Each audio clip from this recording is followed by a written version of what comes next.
जय श्री कृष्णा। कैसे हैं आप लोग फ्रेंड्स? आज हम चर्चा करने वाले हैं चंद्रदेव के बारे में। चंद्रदेव शुक्र और शनि के साथ मिलकर महायोग का निर्माण करने जा रहे हैं। एक ऐसा महायोग जो आपके जीवन में हर चीज़ के लिए, चाहे मान सम्मान हो, चाहे पद प्रतिष्ठा हो, या फिर आपके कार्य से संबंधित जुड़े हुए जो निगेटिव कार्य हुए हैं उनसे संबंधित, या फिर आपके कोई कार्य स्टॉप हो गए हैं, या फिर उन कार्यों को रीस्टार्ट करने के लिए आप कोई नया समय सोच रहे हैं कि अब आपको वो कार्य प्रारंभ कर देने चाहिए। इन कार्यों के शुरू करने के लिए या किसी भी कार्य से संबंधित बहुत अच्छे फल प्राप्त करने के लिए, या फिर आपके पारिवारिक दायित्वों के निर्वहन के लिए जो समय है वो बहुत अच्छा समय आने वाला है। और इस समय का वर्णन इस वीडियो में करने वाले हैं। तो देखिए, यह जो योग बनने जा रहा है वो चंद्रमा के द्वारा निर्मित होने जा रहा है। हालांकि यह गोचर में मात्र 3 दिन के लिए निर्मित होगा, किंतु देखिए, जब आपके बर्थ चार्ट में ग्रहों की स्थिति अच्छी होती है तो 3 दिन क्या 3 क्षण में भी आपको पूरा राजयोग का प्रभाव मिल जाता है। जैसा कि हम सभी लोग जानते हैं, चंद्रमा बहुत ही तीव्र गति से चलने वाला ग्रह है। मन का कारक माना जाता है। आपकी विचारों का और आपकी सकारात्मकता या नकारात्मकता पर इस पर बहुत इफेक्ट पड़ता है। वहीं चंद्रमा धन की निरंतरता को दर्शाते हैं, माता को दर्शाते हैं। चंद्रमा जो होते हैं आपकी रचनात्मक चीज़ों को दर्शाते हैं, कला को दर्शाते हैं। देखिए, जो शुक्र के प्रभाव होते हैं यथावत चंद्रमा के भी वही प्रभाव माने जाते हैं। चंद्रमा लेकिन अधिक शक्तिशाली होता है। क्यों? क्योंकि चंद्रमा जो होता है आपके मन को नियंत्रण रखता है। मन के हारे हार है, मन के जीते जीत। और मन आपका यदि दृढ़ता से किसी चीज़ का संकल्प कर ले कि यह चीज़ मुझे प्राप्त करनी है, तो समझ लीजिए कि उस चीज़ के लिए आपको कितना भी कठोर परिश्रम करना पड़े, आप करेंगे और उस चीज़ को प्राप्त करेंगे। जब तक आपको वह चीज़ नहीं प्राप्त होगी, तब तक आप किसी स्थान पर स्थिर नहीं बैठेंगे। आपके हाव भाव, आपकी भाव भंगिमा, हर चीज़ जो होता है चंद्रमा का। चंद्रमा सुंदरता का भी कारक माना जाता है। चंद्रमा को 16 कलाओं से युक्त माना जाता है। तो देखिए, इस समय पर चंद्रदेव जो हैं आपकी मीन राशि से गोचर करते हुए दिखाई देंगे। देखिए, मीन राशि में चंद्रमा दिग्बली हो जाते हैं क्योंकि ये इनके सर्वोच्च मित्र की राशि है। तो यहाँ पर शुक्र और शनि का भी बल बढ़ रहा है। वहीं शुक्र और चंद्रमा के स्वभाव में समानता होने के कारण देखिए, इस समय शुक्र के बल को प्रधानता प्राप्त होगी।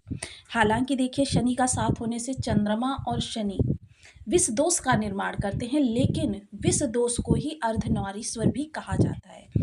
देखिए, ये विष दोष किन लोगों को प्रभावित करने वाला है और किन लोगों को नहीं, इस पर भी इसी वीडियो में हम चर्चा करने वाले हैं। हालांकि यहाँ पर चंद्रमा और शुक्र के प्रभाव बलवती रहेंगे क्योंकि ये मीन राशि है और यहाँ पर शुक्र ही उच्च के हैं।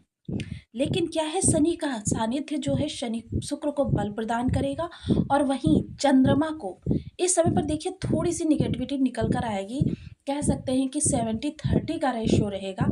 अब किन लोगों के लिए पूर्ण शुभ रहेगा ये इसी वीडियो में आगे जानेंगे। तो यदि आपकी लग्न में कुंडली के प्रथम भाव में 10 नंबर बना हुआ है तो ये राशिफल आपके लिए है। यदि कुंडली में कहीं भी चंद्रमा के साथ 10 नंबर बना हुआ है तो ये राशिफल आपके लिए। कुंडली ना होने की स्थिति में आप इसे नाम राशि से भी देख सकते हैं। यदि अभी तक आपने अपने इस चैनल को सब्सक्राइब नहीं किया है तो प्लीज़ सब्सक्राइब कर लीजिए, वीडियो को लाइक कर दीजिए, चैनल को शेयर कर दीजिए। इससे होगा क्या कि हमारे आने वाले हर वीडियो की नोटिफिकेशन मिल सकेगी आपको सबसे पहले। एक प्यारा सा कमेंट करना बिल्कुल ना भूलें। कमेंट से हमें बहुत मोटिवेशन मिलता है, हौसला मिलता है और ये पता चलता है कि आप और क्या जानना चाहते हैं। तो देखिए, यह समय जो है बेहद महत्वपूर्ण है। चंद्रमा देखिए इस समय मीन राशि से गोचर करते हुए दिखाई देंगे और मीन राशि में चंद्रमा गुरु की राशि होने के कारण दिग्बल प्राप्त कर लेते हैं। और दिग्बल प्राप्त करने के कारण, क्योंकि चंद्रमा देखिए आपके जीवन में उतार चढ़ाव के लिए जाना जाता है।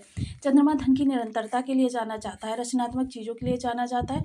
चंद्रमा जो होता है 16 कलाओं से युक्त होता है और सौंदर्य का प्रतीक माना जाता है।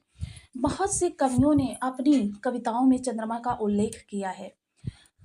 इसके अतिरिक्त चंद्रमा जो होता है वो देखिए क्या होता है, पृथ्वी पे जितने भी जल से संबंधित चीज़ें होती हैं अपना प्रभाव उन पर डालता है। चंद्रमा का कारकत्व जो होता है जीवन में आपके शांति के लिए जाना जाता है, क्योंकि आए दिन मन व्यथित होता है। और मन क्यों व्यथित होता है, आप देखते हैं कभी कुछ होता है तब मन व्यथित होता है, कभी बैठे बैठे ही मन व्यथित हो जाता है। कहीं कोई सूचना नहीं मिली, कहीं कोई अप्रिय घटना नहीं घटी, और फिर भी क्या हुआ, बैठे बैठे मन व्यथित हो गया। यह चंद्रमा की चाल के कारण ही होता है। चंद्रमा सवा 2 दिन में एक भाव से अपना राशि परिवर्तन करते हैं, किंतु अगर पुनर्गमन समय को जोड़ लिया जाए तो ये 3 दिन एक राशि से अपने प्रभाव देते हुए दिखाई देते हैं। जिस गति को, जिस समय चक्र को शनि 30 वर्षों में पूरा करते हैं, चंद्रमा मात्र 28 दिन में वो समय चक्र पूरा कर लेते हैं।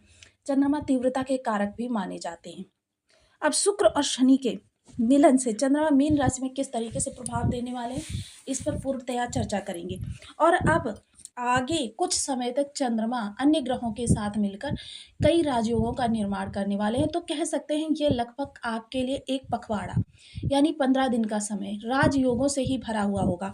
अब यहाँ पर वाणी को विराम देकर मैं कुछ चीज़ें आपके लोगों के साथ शेयर करना चाहती हूँ। कुछ लोगों के ऐसे निगेटिव कमेंट आते हैं जिनको देखकर मन व्यथित हो जाता है। तो देखिए, अगर आप रेगुलर व्यूवर हैं तो अभी तक आप समझ गए होंगे कि किस तरीके से प्रभाव प्राप्त होते हैं, क्योंकि हम अपने 8-10 वीडियोस के बाद में किसी ना किसी वीडियो में कई टुकड़ों में करके चीज़ों को आपको बताते हैं।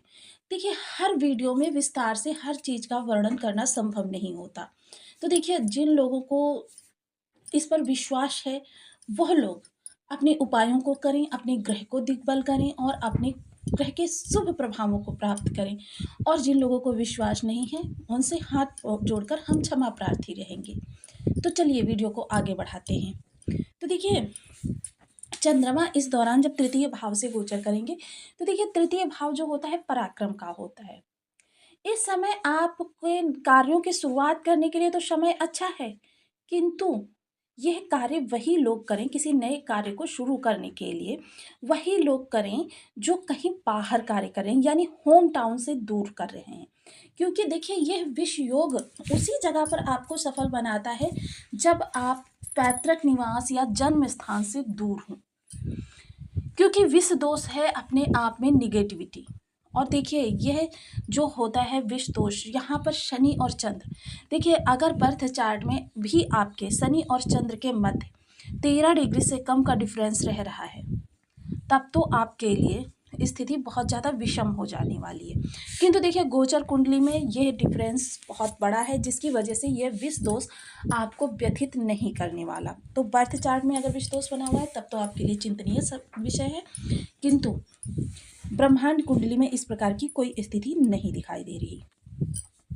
अब शुक्र सबसे पहले आपके जो चल रहे कार्य हैं या विदेश से जुड़कर जो कार्य कर रहे हैं उन लोगों के लिए इस समय पर बहुत अच्छा माहौल क्रिएट करते हुए दिखाई देंगे। सबसे पहले इस समय पर देखिए, जो लोग विवाह के योग्य हैं उनके विवाह के योग बनते हुए दिखाई देंगे। और देखिए, प्रेम संबंधों में है, क्योंकि प्रेम के कारक होते हैं शुक्रदेव, प्रेम संबंधों में है तो प्रेम संबंधों में भी इस समय आपके लिए बहुत अच्छा समय निकल कर आने वाला है, यानी कि क्वालिटी टाइम स्पेंड कर सकते हैं अपने पार्टनर के साथ आप। लेकिन शनि की देखिए, हमने विशेषता आपको पहले ही बता दी है कि जो लोग भी प्रेम संबंधों में, तो शनि देव उनके लिए किस प्रकार की स्थिति निकल कर आएंगे। अगर पार्टनर आपका अच्छा है, रॉयल है, तब तो ये आपके रिश्ते और मधुर होंगे, लेकिन अगर रॉयल नहीं है तब फिर आपके लिए यह ब्रेकअप हो जाएगा। देखिए, जो लोग भी नए कार्यों के लिए प्रयास करें, लेकिन जो लोग बंद पड़े हुए कार्यों को रीस्टार्ट करना चाहते हैं उन लोगों के लिए समय अच्छा है। बंद पड़े हुए कार्यों को रीस्टार्ट कर सकते हैं और उनका विस्तार करना चाहें तो विस्तार भी कर सकते हैं। इस समय लोगों की आपको बहुत अच्छी सलाह प्राप्त होती हुई दिखाई देगी। लेकिन देखिए, जो भी आपको बड़े बुजुर्गों के द्वारा सलाह प्राप्त हो उस पर गंभीरता से मनन करने के बाद ही आगे निर्णय लें। निर्णय आपके बहुत मात मंथन के बाद ही निकलने वाले। देखिए, इस समय पर शनि, राहु और शुक्र तीनों ही ग्रह उत्तरा भाद्रपद नक्षत्र से गोचर कर रहे हैं। उत्तरा भाद्रपद नक्षत्र जो होता है परिवर्तन का नक्षत्र होता है। इसके बारे में हम एक अलग से वीडियो लेकर आएंगे, क्योंकि यहाँ पर इसकी चर्चा संभव नहीं है। आप देखिए, क्योंकि तीनों ही ग्रहों के पास सप्तम दृष्टि है। हालांकि शनि के पास 3 दृष्टियां हैं, किंतु हम यहाँ पर सिर्फ सप्तम दृष्टि का ही उल्लेख करने वाले हैं। भाग्य भाव पर जाएगी तो भाग्य इस समय पर आपका साथ देता हुआ दिखाई देगा, लेकिन साथ उन्हीं लोगों को प्राप्त होगा जो विदेश से किसी भी प्रकार अपने कार्य को जोड़े हुए हैं। या विदेश में उनका कार्य फैला हुआ है या होम टाउन से दूर कहीं भी कार्य वो कर रहे हैं, उन लोगों के लिए समय काल बहुत अनुकूल रहने वाला है। पिता के कार्य कारोबार में भी इस समय भाग्य के प्रभाव से वृद्धि होती हुई दिखाई देगी। पिता के स्वास्थ्य में सुधार होगा। पिता के कह सकते हैं जो वन में या जीवन में आर्थिक संकट था वो अब टल जाएगा। तो देखिए, जिन लोगों के बर्थ चार्ट में चंद्रमा की स्थिति किसी भी प्रकार से कमज़ोर है, उन लोगों को जितनी कमज़ोर है उतने ही विषम प्रभाव प्राप्त होने वाले हैं, परिवर्तित प्रभाव प्राप्त होने वाले हैं। इसके लिए कुछ विशेष उपाय किए जा सकते हैं, जिसकी वजह से क्या है, चंद्रदेव के आपको नकारात्मक प्रभाव नहीं प्राप्त होंगे। देखिए, चंद्र और सूर्य ऐसे ग्रह हैं कि इनको दिग्बली रखना बहुत परम आवश्यक होता है, क्योंकि चंद्रमा देखिए ऐसे ग्रह हैं जितने निगेटिव होते हैं उतनी ही ज़्यादा जिस भाव, अब क्योंकि ये आपके बहुत तीव्र तीव्र जल्दी जल्दी कई भावों से गोचर करते हैं, और जितने ज़्यादा खराब होंगे उस भाव से आपको उतने ही ज़्यादा खराब रिजल्ट प्राप्त होंगे। तो इसके लिए देखिए, सबसे पहले ओम सोम सोमाय नमः इस बीज मंत्र का आप 1 माला, 2 माला, 5 माला, 7 माला, 11 माला का जब नियमित अपनी सुविधानुसार करना प्रारंभ करें। चंद्र के जो अधिष्ठात्र देव होते हैं भगवान भोलेनाथ जी होते हैं, इनको आप नियमित जल अर्पण कर सकते हैं। दुग्धाभिषेक किया जा सकता है, शिव सहस्त्र नाम का जप करते हुए आप शिव जी को दुग्धाभिषेक कर सकते हैं। अगर ऐसा आप 43 सोमवार करते हैं तब तो चंद्रमा की सारी नकारात्मकता समाप्त हो जाती है और आपके लिए सकारात्मक प्रभाव ही प्राप्त होने वाले होते हैं। चंद्रमा की चांदनी में बैठकर पूर्णमासी की रात्रि को जितना ज़्यादा आप कहते हैं कि ओम सोम सोमाय नमः का जाप करेंगे उतना ही आप समझ लीजिए चंद्रमा को रिचार्ज कर देंगे 1 माह के लिए। तो इसलिए जितना संभव हो सके, और मैं तो यही कहूँगी 10 से 20 माला तक आप प्रत्येक पूर्णमासी की रात्रि को जब चंद्रमा की चांदनी में बैठकर इस उपाय को करें। माता को चांदी के ग्लास में केसर मिश्रित दूध 43 दिनों तक पिलाएं। इससे क्या होगा, आपकी काफ़ी हद तक चंद्रमा की नकारात्मकता समाप्त होगी। तो आपको वीडियो कैसी लगी मुझे कमेंट बॉक्स में ज़रूर बताएं। चैनल पर न्यू हैं तो प्लीज़ वीडियो को लाइक शेयर, चैनल को सब्सक्राइब करना बिल्कुल ना भूलें। मिलती हूँ नेक्स्ट वीडियो में।